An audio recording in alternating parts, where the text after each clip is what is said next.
Hello students, this is CA Yashoda Sharma from My Future Academy and today we'll be continuing with the chapter number 7 Control and Coordination. एक बार हम देखते हैं हमारा क्या क्या हो गया है. हमने ब्रेन कर लिया है.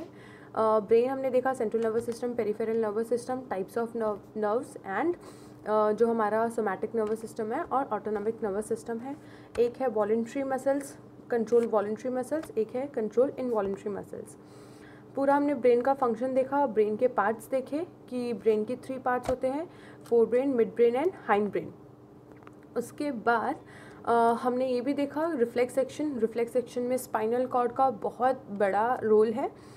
तो हमने ये देखा और हमने 5 सेंसेस देखे कि किस तरीके से कौन से रिसेप्टर्स है, कौन सी नर्व्स है जो कि हमारे सारे ऑर्गन से कनेक्टेड होती है और अलग अलग नर्व्स का, अलग अलग रिसेप्टर्स का क्या काम होता है. ठीक है. सारी नर्व्स के बीच में गैप होता है जिसको साइनेप्स कहते हैं. उनका भी किस तरीके से वो आगे मैसेजेस को ट्रांसफ़र करने में हेल्प करता है, हमने वो सारा देख लिया. और एक और चीज़, जो वो गैप है उसके बीच में केमिकल रिएक्शन टेक प्लेस होता है जिसकी वजह से आयन्स जनरेशन होता है और केमिकल एक नर्व से, एक न्यूरॉन से दूसरे न्यूरॉन तक ट्रांसफ़र हो जाता है. ये अभी तक हमने देखा है. आज हम देखेंगे कि ये तो हमने देख लिया इलेक्ट्रिकल कम्युनिकेशन खाली एनिमल्स में हो सकता है. क्यों? क्योंकि plants, animals and human beings, क्योंकि प्लांट्स के अंदर नर्व्स नहीं होता, उसके बावजूद भी प्लांट्स के अंदर कम्युनिकेशन होता है. तो वो किस वजह से होता है? केमिकल की वजह से. केमिकल, उसको बोलते हैं केमिकल कम्युनिकेशन. केमिकल कम्युनिकेशन दोनों में होता है, that is human beings and plants. ठीक है. और इलेक्ट्रिकल कम्युनिकेशन खाली ह्यूमन बींग्स में होता है और एनिमल्स में होता है बिकॉज उनके अंदर नर्व्स प्रेजेंट होती है. अब दोनों के बीच में डिफरेंस क्या है, केमिकल कम्युनिकेशन और इलेक्ट्रिकल कम्युनिकेशन. जो इलेक्ट्रिकल कम्युनिकेशन है वो थोड़ा सा फास्ट होता है, थोड़ा नहीं, कंपैरेटिवली बहुत फास्ट होता है in with chemical communication. Chemical communication थोड़ा सा स्लो होता है. ठीक है.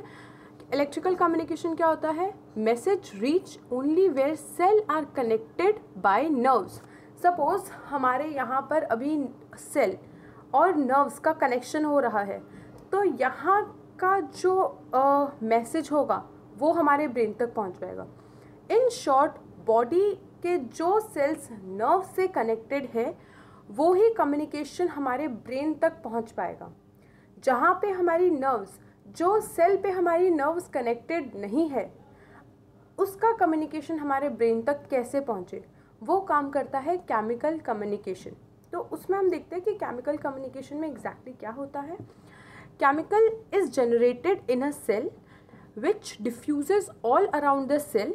If the other cell have special molecules they can recognise and transmit it. Okay. तो इसमें क्या होता है कि हर एक सेल के अंदर कुछ केमिकल जनरेट होता है और वो केमिकल सेल के आजू बाजू पूरा डिफ्यूज़ हो जाता है. ठीक है. अब उसके बाजू में सेल जो होगा वो उस केमिकल को रिकॉग्नाइज करेगा अगर उस सेल के अंदर एक स्पेशल मॉलिक्यूल हुआ तो. ठीक है. अब जैसे ये बाजू वाले सेल ने उस केमिकल को रिकॉग्नाइज किया, मतलब उस मैसेज को रिकॉग्नाइज किया, अब ये उस मैसेज को आगे वाले सेल तक पहुंचा देगा. ठीक है. तो यहाँ पर जो कम्युनिकेशन हो रहे हैं वो सेल के थ्रू हो रहे हैं. ठीक है. हर एक सेल के अंदर कुछ केमिकल प्रोड्यूस हो रहा है, बाजू वाले सेल के अंदर एक स्पेशल मॉलिक्यूल होता है जो वो सेल को रिकॉग्नाइज करता है. जैसे उसने उस सेल को रिकॉग्नाइज किया वो वापस उस सेल के अंदर डिफ्यूज़ होगा और नेक्स्ट सेल को ट्रांसफ़र कर देगा. तो ये हो गया हमारा केमिकल. और इलेक्ट्रिकल में होता है नर्व्स. तो सेल्स तो हमें पता है कि प्लांट के अंदर भी होते हैं, तो प्लांट के अंदर भी वो केमिकल जनरेट होता है और डिफ्यूज़ होता है और इसकी वजह से प्लांट्स के अंदर पूरा कम्युनिकेशन प्रोसेस हो सकता है. ठीक है. अब प्लांट के अंदर जो हमें दिखता है, जैसे हमारे अंदर ह्यूमंस और एनिमल्स के अंदर हम देखते हैं वॉकिंग, थोड़ा ब्रेन है तो हम हमारा इंटेलिजेंस भी यूज़ करते हैं, हर टाइप की एक्टिविटीज़ कर सकते हैं. लेकिन प्लांट के अंदर खाली मूवमेंट्स होते हैं. एक होते हैं ट्रॉपिक मूवमेंट और एक होते हैं नेस्टिक मूवमेंट. ट्रॉपिक मूवमेंट क्या होते हैं? Directional response to stimulus. और नेस्टिक मूवमेंट होते हैं non directional response to stimulus. सबसे पहले स्टिमुलस का क्या मतलब होता है? स्टिमुलस मतलब बाहर के एनवायरनमेंट में कोई भी चेंज की वजह से हम उसके लिए कुछ रिएक्शन देते हैं। फॉर एग्जाम्पल सपोज़ हमने चाय या कोई भी गर्म चीज़ पकड़ी, तो हमने वो गर्म चीज़ को जैसे हमने टच किया हम हमारा हाथ उठाते हैं, तो बाहर के एनवायरनमेंट के चेंज की वजह से हमारा जो रिएक्शन रहता है उसको बोलते हैं रिस्पॉन्स टू स्टिमुलस। ठीक है, वैसे ही प्लांट्स में भी जो मूवमेंट होते हैं वो एक होता है डायरेक्शनल रिस्पॉन्स टू स्टिमुलस, मतलब प्लांट्स का जो मूवमेंट रहेगा वो तो स्टिमुलस से ही रहेगा। एक रहेगा डायरेक्शनल और एक रहेगा नॉन डायरेक्शनल। थोड़ा भी ये समझ में नहीं आ रहा है, हम एग्जाम्पल्स देखते हैं सारे, हमें ये चीज़ और क्लियर होगी। कैसे कैसे डायरेक्शनल हो सकता है। डायरेक्शन क्या हो सकते हैं, अपवर्ड, डाउनवर्ड या साइड में। ठीक है, यही डायरेक्शन होते हैं। ठीक है, फर्स्ट कैसे होगा, फोटोट्रॉपिज्म। फोटोट्रॉपिज्म का मतलब हमने देखा होगा हमारे घर में या कहीं पे भी एक अगर पौधा रखा हुआ है, लाइट अगर इस तरफ से आ रही है तो हमारा जो प्लांट है वो इस डायरेक्शन में मूव करना स्टार्ट हो जाएगा। ठीक है, तो इसको बोलते हैं directional movement towards light. Light इस साइड आ रही है तो हमारा जो प्लांट है वो लाइट की तरफ मूव होना स्टार्ट होगा। तो ये हो गया फोटोट्रॉपिज्म। फोटो का मतलब होता है light. Second is geotropism. Geotropism मतलब ग्रेविटी की वजह से जो ट्रॉपिज्म, ग्रेविटी की वजह से जो मूवमेंट हो रहा है, दैट इज़ रूट्स। रूट्स हमेशा नीचे की तरफ मूव करती है, ग्रेविटी की तरफ मूव करती है, तो उसको बोलते हैं geotropism. Third hydrotropism. Fourth chemotropism. Chemo मतलब केमिकल्स। तो केमोट्रॉपिज्म का एक एग्जांपल है कि किस तरीके से केमिकल की तरफ हमारा मूवमेंट होता है, प्लांट्स का मूवमेंट होता है। तो अभी ये रिप्रोडक्शन चैप्टर में तुम्हारे आगे और क्लियरली आएगा, पर फिर भी हम देखते हैं कि प्लांट्स फ्लावर्स के अंदर पॉलन ट्यूब होता है और ओव्यूल होता है।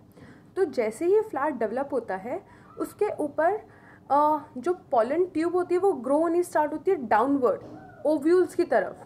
ठीक है, because of reproduction, because of gamete, एक गैमेट दूसरे गैमेट की तरफ जा रहा है। ठीक है, तो जब पॉलन ट्यूब ओव्यूल की तरफ, नीचे की तरफ मूव करना स्टार्ट करती है उसको बोलते हैं chemotropism, that is movements due to chemicals. Last is thigmotropism, that is touch.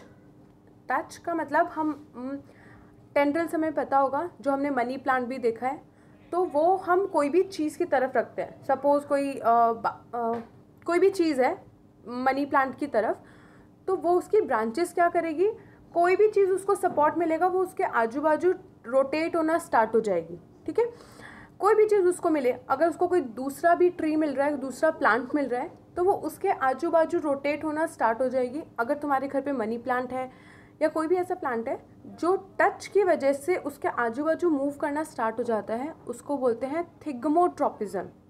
ठीक है, फिर आता है nastic movement. Nastic movement is non directional response to stimulus.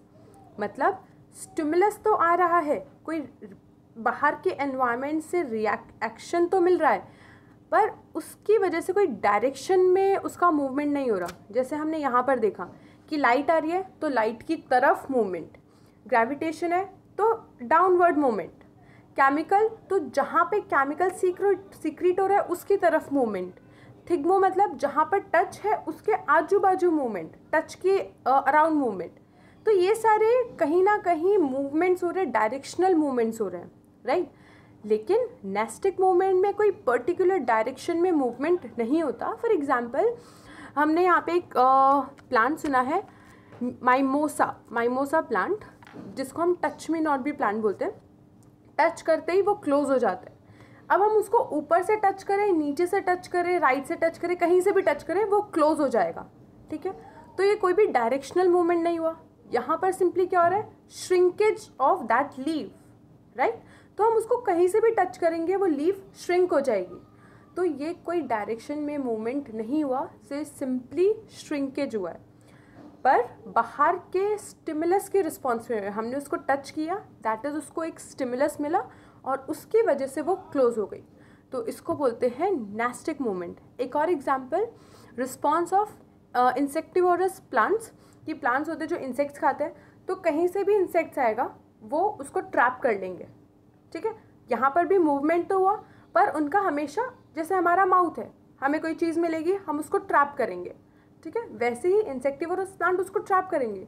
तो कोई ये मूवमेंट डायरेक्शन की तरफ नहीं हो रहा है, ये मूवमेंट नॉन डायरेक्शनल मूवमेंट है कि वो क्लोज हो गई। तो ये है हमारे दो टाइप के movements, that is tropic movement जो कि एक पर्टिकुलर डायरेक्शन में मूव करते हैं, और नेस्टिक मूवमेंट जो एक पर्टिकुलर डायरेक्शन में मूव नहीं करते, ठीक है। कमिंग टू नेक्स्ट, हम देखते हैं अब प्लांट्स में किस तरीके से सारा हार्मोनल कोऑर्डिनेशन हो रहा है। हमने ये देख लिया कि हार्मोन्स की वजह से ये जो केमिकल कोऑर्डिनेशन हो रहा है, पर किस तरीके से क्या मूवमेंट्स होंगे, क्या किस तरीके से ग्रोथ होगा, वो सब अभी हम देखेंगे। हार्मोनल कोऑर्डिनेशन क्या है? Special chemical which secretes from the glands are called hormones, okay, जो कि प्लांट्स में नहीं होता, पर ठीक है। Next, plant hormone. फर्स्ट हम देखते हैं plant hormone. Plant hormone are also called phyto hormones. Plant hormones को फाइटो हार्मोन्स भी कहा जाता है। 5 major types of hormones plants के अंदर, 5 बहुत, वैसे और भी हार्मोन्स है, पर हम यहाँ पे 5 मेजर टाइप्स ऑफ हार्मोन पढ़ेंगे। First are auxins. प्लांट में जो हार्मोन्स है वो सारे ग्रोथ हार्मोन्स है। एक है ग्रोथ इंक्रीज करता है, और एक है ग्रोथ इनहिबिट करता है, जो ग्रोथ रोकता है। एक है ग्रोथ को प्रमोट करता है, मतलब ग्रोथ को बढ़ावा देता है, और एक टाइप के हार्मोन्स होते हैं जो ग्रोथ को रोकते हैं। क्योंकि अगर ऐसे हार्मोन्स नहीं हुए जो ग्रोथ को रोकेंगे, फिर तो प्लांट्स बढ़ते जाएंगे बढ़ते जाएंगे बढ़ते जाएंगे, ठीक है। तो ग्रोथ जो प्रमोट करता है वैसे हार्मोन्स भी ज़रूरी है, और जो ग्रोथ को रोकता है वैसे हार्मोन्स भी ज़रूरी है। Coming to first is auxins. Auxins growth promoting hormone है, जिसकी वजह से ग्रोथ होता है। Plants have tendency to bend towards light, ठीक है। ये अभी हमने देखा था कि प्लांट्स की टेंडेंसी है कि जहाँ पर भी उसको लाइट मिलेगी वो उसकी तरफ बेंड होगा। अब हमें वो बेंड होता हुआ क्यों दिखता है, क्यों वो उसकी तरफ बेंड होता है, उसके पीछे भी एक लॉजिक है। दैट इज, वो लॉजिक है auxins hormones. How auxins help in growth? Auxins are present at the shoot tip. अब जो ऑक्सिन्स है वो शूट के टिप्स पे प्रेजेंट होते हैं, ठीक है। दे आर लाइट सेंसिटिव, और वो लाइट के सेंसिटिव होते हैं।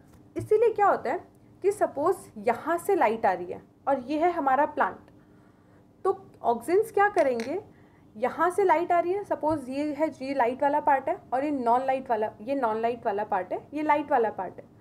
तो जो ऑक्सिन्स है वो क्या करेंगे, शेडी पार्ट में चले जाएंगे, नॉन लाइट वाले पार्ट में चले जाएंगे, ठीक है। और यहाँ पे वो ग्रो करना स्टार्ट करेंगे। तो यहाँ पे अगर वो ग्रो करेंगे तो ये वाला साइड बढ़ता जाएगा, और ये वाला साइड इस तरीके से नहीं बढ़ेगा।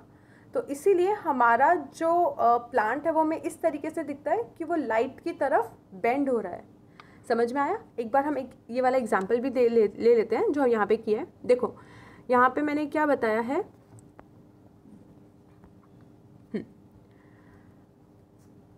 ये है हमारा सन, ठीक है। अब जैसे ही अगर यहाँ पे सन है तो लाइट इस तरफ आ रही होगी, राइट। तो हमारे ऑक्सिन्स क्या करेंगे, ये शेडी पार्ट में चले जाएंगे, ये है हमारे ऑक्सिन्स, और यहाँ पर ये ग्रो करना स्टार्ट करेंगे। अब क्योंकि यहाँ पे ये ग्रो करेंगे तो ये वाला पार्ट देखो बढ़ेगा, इस पार्ट के कंपैरिजन में ये वाला पार्ट की लेंथ ज़्यादा है। अब क्योंकि ये वाले पार्ट की लेंथ ज़्यादा है तो ये इस तरफ जाएगा, और ये हमारा ऑटोमेटिकली बेंड हो जाएगा। तो ये रीज़न है कि क्यों हमारा जो प्लांट है वो लाइट की तरफ बेंड होता हुआ हमें दिखता है। तो ये है with the help of auxin. Auxin growth promote करता है पूरे प्लांट की, और वो कहाँ चला जाता है, शेडी पार्ट में चला जाता है। जैसे ही कोई लाइट आती है वो शेडी पार्ट में चला जाता है और वहाँ पे ग्रो होना स्टार्ट हो जाता है, राइट। सेकेंड इज गिबरलिन या जिबरलिन, जो भी बोलो। Growth of stem and fruit. अब स्पेसिफिक पार्ट की ग्रोथ की ज़रूरत है। जो ऑक्सिन है वो तो पूरे प्लांट की ग्रो करता है, जो गिबरलिन है वो क्या करता है, खाली स्टेम एंड फ्रूट्स की ग्रोथ करता है। तो growth of stem and fruit, cell enlargement and cell differentiation. Cell को बड़ा करता है जिसकी वजह से फ्रूट या स्टेम बड़ा होता है, तो cell enlargement and cell differentiation, और सेल को डिफ्रेंशिएट करता है। कौन करता है, gibberellin. Third is cytokinin. Cyto का मतलब होता है सेल, किनिन का मतलब होता है डिवीजन। तो साइटोकिनिन क्या करता है, they promote cell division, gibberellin cell differentiation करता है, सेल को डिफ्रेंशिएट करता है, और साइटोकिनिन सेल को डिवाइड करता है, सेल डिविजन में हेल्प करता है। Present mainly in seeds and fruits, तो जो सेल का सबसे ज़्यादा फास्ट ग्रो होने वाली जो पार्ट है वो कौन से है, सीड्स एंड फ्रूट्स। दो वो बहुत ज़्यादा भी फास्ट नहीं होते हैं, पर फिर भी पूरे प्लांट के अंदर जो सबसे ज़्यादा फास्ट होता है ग्रो वो होते हैं सीड्स एंड फ्रूट्स। हमने सीड एक बार सीड सो किया, उसके बाद 3-4 डेज़ में हमें दिख जाएगा कि वो ऊपर आने लग जाता है, ठीक है। तो क्यों सीड्स एंड फ्रूट्स सबसे ज़्यादा स्पीड में ग्रो होते हैं, क्योंकि उनके अंदर साइटोकिनिन होता है, और साइटोकिनिन फटाफट सेल का डिवीजन करता है, जिसकी वजह से वो सीड्स एंड फ्रूट्स फटाफट ग्रो होने स्टार्ट हो जाते हैं। Next is ethene and fifth is abscisic acid. Ethene तुम्हारे सिलेबस में नहीं है, पर फिर भी हम देख लेते हैं। एथीन क्या है, growth and ripening of fruit. Ripening मतलब कि फ्रूट को पकाने में हेल्प करता है, जो एथीन हार्मोन है। And fifth is abscisic acid, most important, जो ग्रोथ को इनहिबिट करता है। इनहिबिट मतलब जो ग्रोथ को रोकता है। अब अगर एब्सिसिक एसिड नहीं होगा तो जो हमारा प्लांट है वो बढ़ता जाएगा, लीव्स बढ़ती जाएगी, सब कुछ बहुत बढ़ता जाएगा, पर ऐसा हमें नहीं चाहिए। जैसे ह्यूमंस की बॉडी भी एक तरफ आके रिस्ट्रिक्ट हो जाती है, बढ़ती नहीं जाती। क्यों ऐसा होता है वो हम एनिमल हार्मोन में देखेंगे, ह्यूमन हार्मोन में, पर पहले हम प्लांट देखते हैं। प्लांट का क्यों ऐसा नहीं होता कि वो बढ़ता जाता है, क्योंकि उसके अंदर एब्सिसिक एसिड होता है। एब्सिसिक एसिड ग्रोथ को इनहिबिट करता है, रोकता है। तो abscisic acid is growth inhibiting hormone. Its effect includes wilting of leaves, जो लीव्स का झड़ना है वो भी इसी हार्मोन की वजह से होता है, ठीक है। तो यहाँ पर जो हमारा है वो प्लांट हार्मोन ख़त्म हो गया, जिसके अंदर हमने देखा पूरा मूवमेंट इन प्लांट्स एंड अलग अलग टाइप के हार्मोन्स, जो ग्रोथ हार्मोन है। अब ग्रोथ में 2 टाइप के हार्मोन्स हो सकते हैं, growth promoting hormone and growth inhibiting hormone. बहुत इजी है, खाली इसमें 5 टाइप के हार्मोन्स को अच्छी तरीके से देख लेना, अच्छी तरह से लर्न करना, इसमें ये आने के सबसे ज़्यादा चांसेस होते हैं। नेक्स्ट जो हम कल करने वाले हैं, that is most important part.